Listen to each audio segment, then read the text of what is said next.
Good morning, students. Good morning, sir. Today, the topic of discussion is career by choice, not by chance.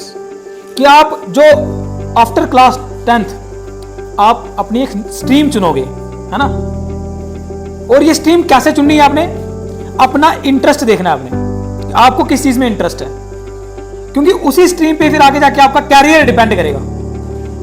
जिनको science में ज्यादा interest है वो medical, non medical opt कर सकते हैं। जिनको नंबर्स के साथ खेलने का बड़ा शौक है तो वो कॉमर्स की तरफ जा सकते हैं। जिनको बिजनेस की तरफ जाना है ना वो कॉमर्स को ऑप्ट कर सकते हैं। जिनको आगे जाके BBA, MBA ये सब कुछ करना है तो वो क्या कर सकते हैं, कॉमर्स की तरफ जा सकते हैं। जिनको एडमिनिस्ट्रेशन में जाना है वो आर्ट्स की तरफ जा सकते हैं, है ना? IAS, AS इन सब की अगर प्रिपरेशन करनी है तो ये माना जाता है कि सबसे बेस्ट सब्जेक्ट्स जो हैं वो कौन से हैं, आर्ट्स।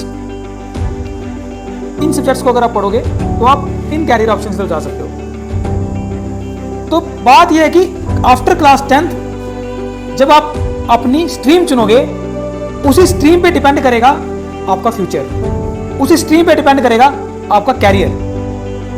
आई समझ बात? तो इसीलिए वो स्ट्रीम चुनना बहुत इंपॉर्टेंट है और अपने मन चाही स्ट्रीम चुनना बड़ी इंपॉर्टेंट है। बड़ी बार ऐसा होता है कि बच्चे क्या करते हैं, अपने साथी को देखते हैं कि यार ये क्या ऑप्ट कर रहा है, ये किस स्ट्रीम में जा रहा है, तो वो जिस स्ट्रीम में चलेगा सब उसकी तरफ चलना शुरू हो जाते हैं। होता है ना, कभी कभी होता है क्लास में एक ऐसा स्टूडेंट होता है जो पढ़ने में ठीक ठाक होता है तो बच्चे ना उसको फॉलो करना शुरू कर देते हैं। हो सकता है उसका इंटरेस्ट मेडिकल में हो तो वो तो मेडिकल ही रखेगा, लेकिन आपका खुद का इंटरेस्ट किस में है, आपको क्या शौक है बनने का, आपको क्या शौक है पढ़ने का, आपने वो देखना है। आपने ये थोड़ी देखना है कि उसने क्या पढ़ा, वो तो पढ़ेगा, उसको अपना जिसमें इंटरेस्ट है वो तो करेगा। तो ऐसे पीछे पीछे नहीं चलना है, भेड़ चाल में नहीं चलना है, आपको खुद का देखना है, खुद का इंटरेस्ट क्या है। तभी आप कैरियर बाय चॉइस ऑप्ट करोगे, ना कि कैरियर बाय चांस।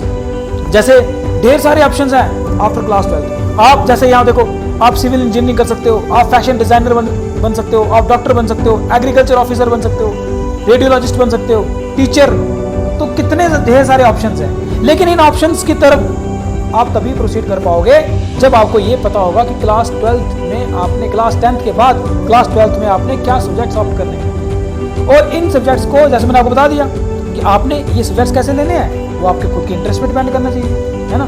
खुद आपको किस चीज़ में, क्या चीज़ पढ़ने में आपको मज़ा आ रहा है, उस पर आपको वो चीज़ आपने समझनी है, दूसरों को नहीं देखना है।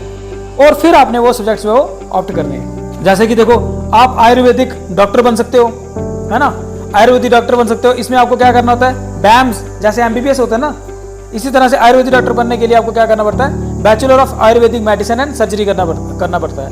ये जो कोर्स है 5.5 साल का ये कोर्स है, ठीक है? 5 years and 6 months का ये कोर्स होता है। इसमें आपको 12th क्लास में आपका क्या सब्जेक्ट होने चाहिए, PCB मतलब फिजिक्स, केमिस्ट्री और बायो एज आपके सब्जेक्ट होने चाहिए, तभी आप इसका फॉर्म फिल कर सकते हो और फिर आप इसकी तरफ जा सकते हो। उसके बाद आप देखो, अब क्योंकि योगा का काफी ज्यादा आप देख रहे हो कि आजकल सोसाइटी में काफी ज्यादा लोग योगा की तरफ अट्रैक्ट हो रहे हैं। अब क्लास 12th के बाद मेडिकल फील्ड में सिर्फ MBBS नहीं है ना? अभी आपने देखा कि वो सिर्फ MBBS नहीं है, BAMS करके आप आयुर्वेदिक डॉक्टर बन सकते हो और BNYS करके यानी कि तो बैचलर ऑफ नेचुरोपैथी और योगिक साइंस करके आप डॉक्टर ऑफ योगा बन सकते हो। और आप देख रहे हो आजकल तो इसका बड़ा स्कोप है। देखिए, मेडिकल सब्जेक्ट्स पढ़ने के बाद यानी कि PCB के साथ एक और ऑप्शन है, आप फिजियोथेरेपिस्ट की तरफ जा सकते हो। फिजियोथेरेपिस्ट बनने के लिए आपको क्या करना पड़ेगा, बैचलर इन फिजियोथेरेपी करनी पड़ेगी यानी कि BPT करनी पड़ेगी।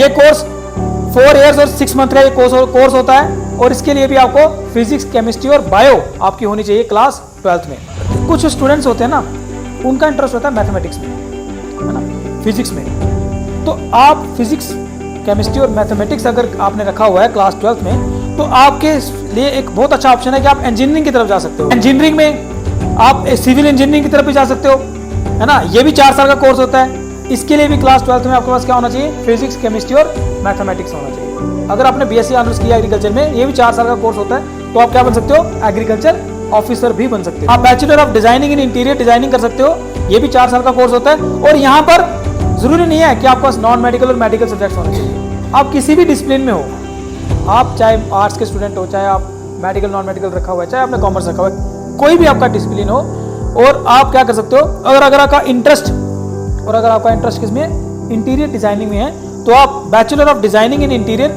डिजाइनिंग कर सकते हो और आप क्या कर सकते हो, एक इंटीरियर डिजाइनर बन सकते हो। कुछ स्टूडेंट्स होते हैं उनको फैशन डिजाइनिंग में बड़ा शौक होता है, तो उसके लिए भी आपको क्या करना पड़ता है, उसके लिए भी आपको अगर एज ए कैरियर ऑप्शन तुम इसको बनाना चाहते हो, अपना कैरियर ही एक फैशन डिजाइनिंग में अगर आप ढूंढ रहे हो, तो उसके लिए सबसे बेस्ट आपके लिए क्या है कि आप सबसे पहले क्या करो, आप सबसे पहले ग्रेजुएशन करो।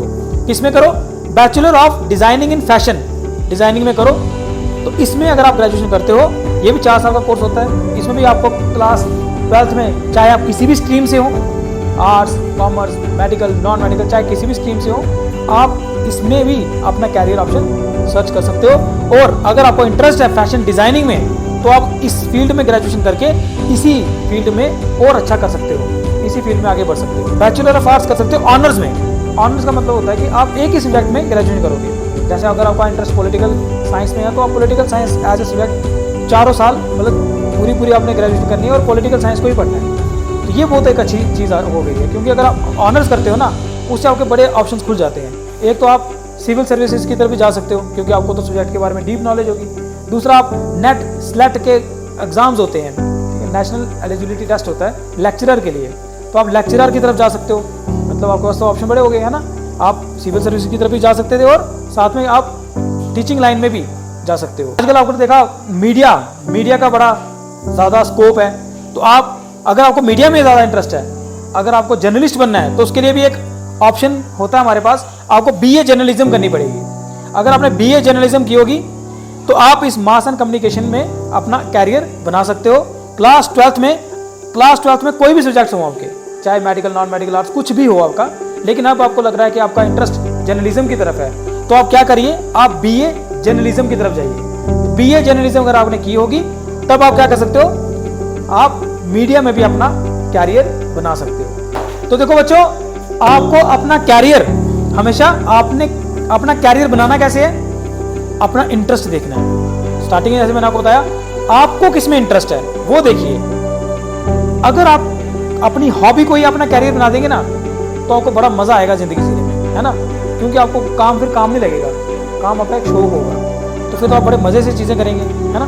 तो इसीलिए अपना कैरियर ऑप्शन ढूंढो, और ढूंढना कैसे, अपना इंटरेस्ट देखना है कि आपको किस में इंटरेस्ट है, जिसमें इंटरेस्ट है वही आप उसी को अपना कैरियर बना दो।